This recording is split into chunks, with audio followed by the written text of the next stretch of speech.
Hey guys, Raymond here from the Beginner Photography Podcast, and I am Team Pineapple Pizza. I'm all for it. I love this stuff. What about you? Pro pineapple pizza? Con against pineapple pizza. Let's get into today's episode. Welcome to the Beginner Photography Podcast with Raymond Hatfield, the podcast dedicated to helping you grow your photography skills. Raymond interviews the world's top photographers in their field to ask questions that will get you taking better photos today.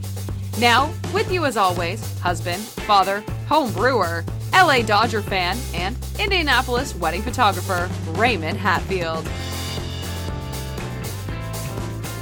Hey everybody, thank you so much for joining me today on the Beginner Photography Podcast.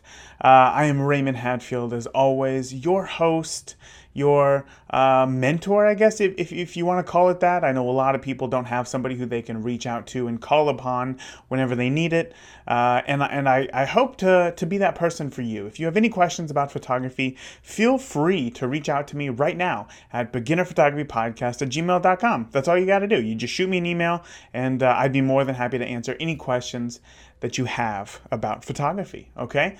Or burritos, okay? There's some things that are off limits, right? Cilantro being one of them, but everything else is fair game. I'm here to help. I'm really excited for today's episode because it's one that I've been thinking about for 5 years now, since before the podcast even started, really. And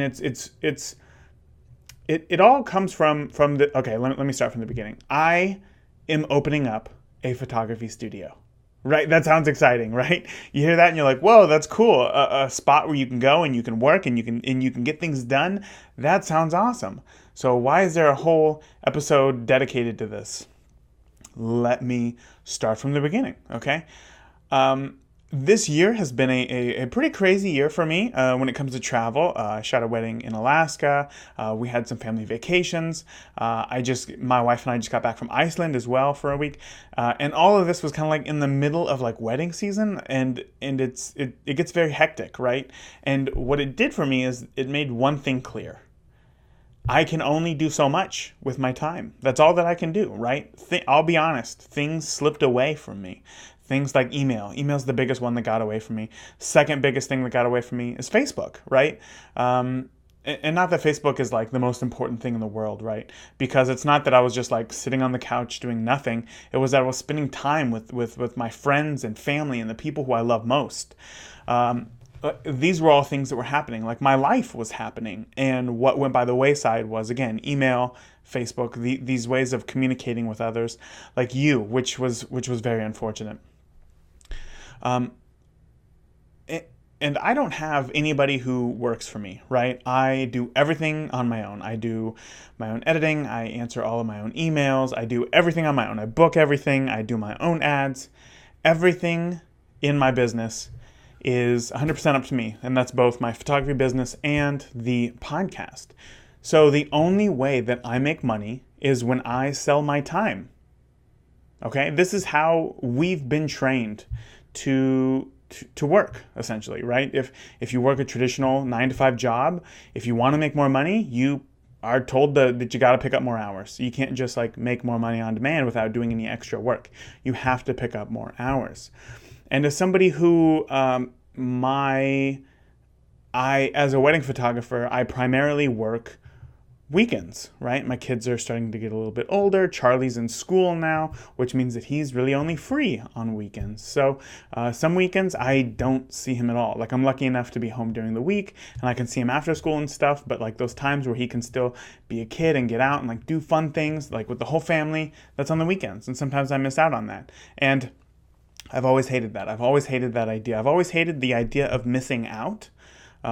That's one reason why I wanted to go into business for myself was growing up. I had this job in high school where, actually it was actually a great job, but none of my friends had jobs. So whenever they wanted to go do something fun, they'd be like, "Hey Raymond, come along," and I'd be like, "Well, I can't. I gotta work." And I think from like an early age that built some resentment up inside of me of like, man, jobs suck, right? And not that they do. And I'm sure that sounds very, like a I don't know, for lack of a better term, like a millennial mindset, right? If you don't like something, just quit. And that wasn't the case, because I kept my job, and I truly liked the job. But I hated the idea that I had to miss out on things because I was stuck somewhere. Does that make sense? So now I've went into business for myself, and I'm still missing out on some things, but now it's more important. Like, it's my family, and this idea kind of hurts. So I've said many a times on this podcast that I didn't go to school for business, right? I went to school for photography. I went to school for cinematography, which translated over into photography, and it's the business side that has always been a challenge for me. Somebody who I never know. You don't know what you don't know, right? You don't know if you're, you know that you should be doing Facebook ads. Okay, I'm doing Facebook ads. How do I know if they're working? Well, I spent $20 and I booked a wedding. A few months later, I spent $200 and I didn't book anything. So, how do I know what I'm doing wrong? Not having any sort of feedback or anything like that. Everything is left up to me. And if it doesn't work, you just don't know why, I guess. So, in the past few years, I've let me take that back. When I started the business, I knew that business was more important than photography. Okay, which I know it sounds crazy to hear, but the business side of being a photographer is much more important than the actual photography itself. And I've said this before. And it's 100,000% true. I'm not saying that photography doesn't matter. I'm not saying that you can sell complete garbage as long as you're good at business. But what I'm saying is that being an incredible photographer means nothing if you don't know how to do things like market yourself or sell your services or even price yourself, because you can put in millions of dollars worth of work, and if you sell it for rocks, essentially just like dirt cheap prices, you're going to go out of business because you can't afford to pay yourself. So I've always been intrigued by business, but I thought to myself, with the internet, there's so much information out there. I don't want to have to, I don't think that I have to go to a business school, right? Business schools are going to have you focused on working in a job where it's like a big business, right? Maybe it's a publicly run company. And these are things that as a small business, I don't have to worry about. Sure, there might be things on what you need to keep track of to make sure that you're on track, I guess, and those things are important. But I felt like with the internet, I should be able to learn everything that I need to know about business online and not have to take more time away from my family to learn these things that don't apply to me. I've heard time and time again from guests on the podcast that they've learned more through a month worth of just watching YouTube than they did throughout all of college, or learning photography. So that really kind of started all of this. I thought from early on, I need to read business books, because that's what's going to be important. Business books are going to lay out this roadmap for me and get things in order so that I know what I'm doing and where to go, essentially.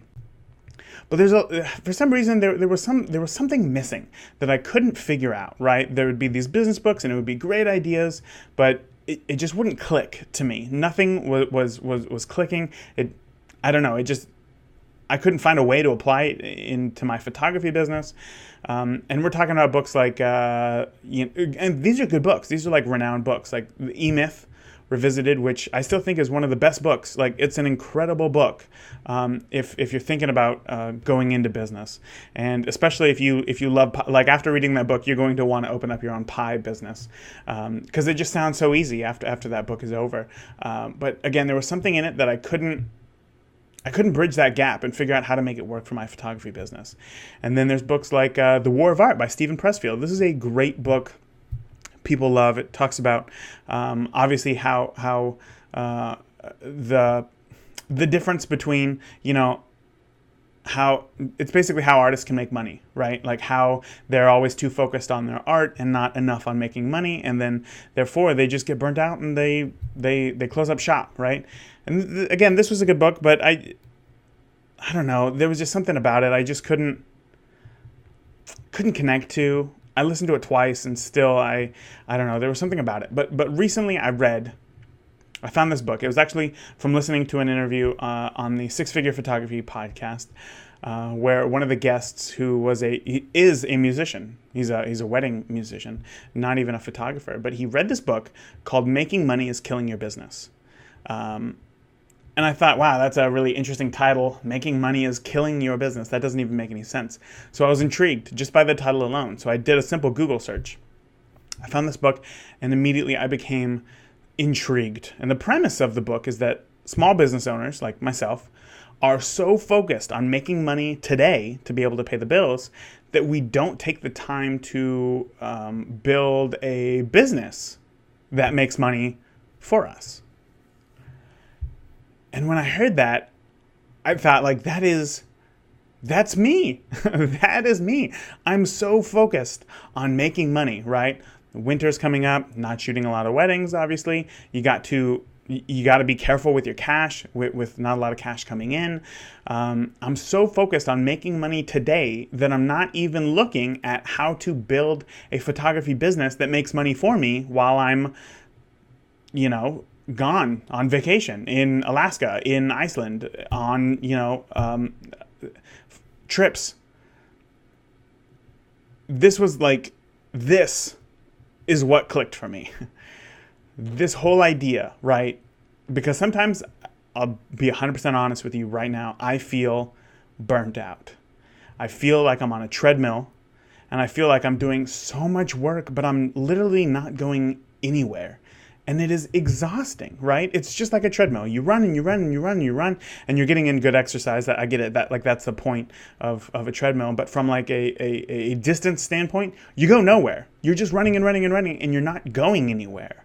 That is how it feels sometimes to be in business when you don't know anything about business. That's a bit of an understatement, not knowing anything about business. But the point is, in the book, Making Money is Killing Your Business, Chuck Blakeman was the author of the book. He lays out a roadmap to building a business that makes money. And to me, that was exciting. It's so exciting, in fact, that I first bought just the audiobook, right? I just bought the audiobook and I listened to it 4 times before I thought, you know what? I like this book a lot, but again, something is missing. So I bought the actual Kindle version of the book so that I could follow along while listening. I've reread this book cover to cover 6 times. I listen to the audiobook while I'm in the car to just keep my brain kind of in that space. And I've realized from this book how bad of a business model that being a single owner wedding photographer, business is. Because once again, I only make money when I'm selling my time. And everybody has the exact same amount of time. So essentially, I'm capped out at how much money I could potentially make by myself. And as I said, as the kids get older, I want to spend more time with them on the weekends. And as I get older, I worry about being able to relate to my clients as a wedding photographer, my clients who are usually 24 to 30. I'm 30. I'll be 31 a month and a half, I suppose. Jesus. And I'm starting to get to this age to where, what's it going to be like in 10 years? If I'm 40 years old, am I going to be able to relate to a 24-year-old bride? Like, I don't want to be that guy. Not that there's anything wrong with that. It's just that me personally, that's not the right decision for me. So I've had to make some tough decisions for the future, moving forward. And I've decided that I want to open up a photography studio. In fact, I want to open this thing up in less than 3 years. May 5th, 2021, to be exact. That is my business maturity date that I have set following the instructions of the book, Making Money is Killing Your Business. Like I said, it's a roadmap. So, in fact, I even bought a little countdown timer that if you're watching this on YouTube, I have 926 days, 21 hours, 49 minutes, and 36 seconds until May 5th, 2021 at 10 a.m., at which point I will have built a mature business. We talk about in the book, well, not me, but I listen to in the book exactly what a mature business is, like what constitutes a mature business. And now it's figuring out how that applies to photography and then working backwards, right? If I have 926 days until my BMD, my business maturity date, what do I have to have accomplished in a year? What do I have to have accomplished in this quarter? What do I have to have accomplished by this month and able to reach my business maturity date in 926 days, right? I mean, in that time, I'm going to be doing a complete rebrand. I'm going to be researching a brand new market to me. I'm going to be working on marketing. I'm going to have to register a new business. That comes with dealing with taxes, of course. I'll also be writing out how I conduct business. Everything from figuring out my pricing, getting new clients, documenting exactly how to shoot, documenting how to edit, how I correspond with clients, blogging their sessions, and then keep in touch with them so that they book me again. And at the end, I will open up a photography studio space. And if that wasn't ambitious enough, I have even more plans for that studio space that I really want to share with you guys, but not today. And all of this, I will be doing all of this while still being a stay-at-home dad to 2 kids. So all of this is going to be, I'm really excited for this because I'm starting something new. I said in the beginning of this podcast that I'm going to be starting a photography studio. But what that means to you is that I will be documenting every single month my journey, right? In a brand new, I'm going to be sharing this all in a monthly bonus podcast episode. And these podcasts will be heavily focused on business, of course. It's going to be focused on starting and growing a new photography business. I'll probably have a few guests on just to, kind of self-serve myself and ask questions maybe that I need help with, just to get those outside eyes to see what I'm doing. And I'll be dealing with everything in the business from marketing to dealing with photography competition. All of this, once I said, I'm going to be documenting and sharing it in this special bonus episode podcast. And so this right now, what you're listening to is How to Build a 6-Figure Photography Studio, Part 1 of 31, right? I have 31 months until I reach my business maturity date. So this right here is just the introduction. This is Part 1. So if you are interested in hearing the rest of this series, it will be a premium member exclusive, okay? And that's only because it's so focused on business and making money with photography, right? The Beginner Photography Podcast is focused on getting your start, figuring out how to shoot the things that you want to shoot, getting you comfortable with the camera, and hearing from the experts their ideas and thoughts on starting photography. Being a premium member is focused on what's next. More about business and how to make money with your camera. So, to kick this off, this brand new endeavor that I'm going to be taking on, I'm actually going to give away a copy of Chuck's book, Making Money is Killing Your Business. And I'm going to give it away to a new patron of the podcast. I'm going to give it away to one of the patrons, one of the premium members of the podcast. And you can enter by joining the premium membership by December 31st. That's right. You have until the end of the year to become a premium member, where you will be able to hear this bonus podcast where I talk about how to open up and build a 6-figure photography studio step by step. So if you want to become a premium member, become one today. You can head over to beginnerphotographypodcast.com and click the premium membership tab at the top of the page. That will take you over to patreon.com, where you can become a premium member for just $10 a month, right? So on top of this new podcast, once again, where I will be documenting how I start a 6-figure photography studio, you will also get the extended versions of each week's traditional podcast here, the interviews, where I ask even more questions geared specifically towards making money with your camera. I'm really excited about this. Seriously, guys. I'm going to be using this for accountability, because I'm one of those people where if I start something If I'm not pushed to continue, I usually give up 99% of the way. So follow me along, keep me accountable, and I want, like, my ultimate goal for this would be for one of you listening to go through the same process with me. Follow the step-by-steps, that I take, and open up your own photography studio, right? You can do this. You can do this. I'm going to be doing it. You can do it too. So again, sign up, beginnerphotographypodcast.com. Click the link to become a premium member. Become a patron by December 31st, and you could win your very own copy of the book, Making Money is Killing Your Business. That is it. Guys, we have some incredible interviews coming up over the next few weeks, and I know that you will love them. Everything from posing to working with newborns and becoming a leader in motion art, like bringing more motion to your photography. This is really cool stuff coming up. So until next week, I want you guys to keep shooting, okay? And I also want you to join the conversation with other photographers just like you over at the Beginner Photography Podcast Facebook group, just by searching Facebook for Beginner Photography Podcast. And most importantly, I want you to stay safe because I love you all. That's it. All right, I'll see you again next week. If you enjoyed today's podcast, please leave us a review in iTunes or your favorite podcast player. And continue the conversation with Raymond and other listeners of the podcast by joining the Beginner Photography Podcast Facebook group today. Thank you. We'll see you again next week.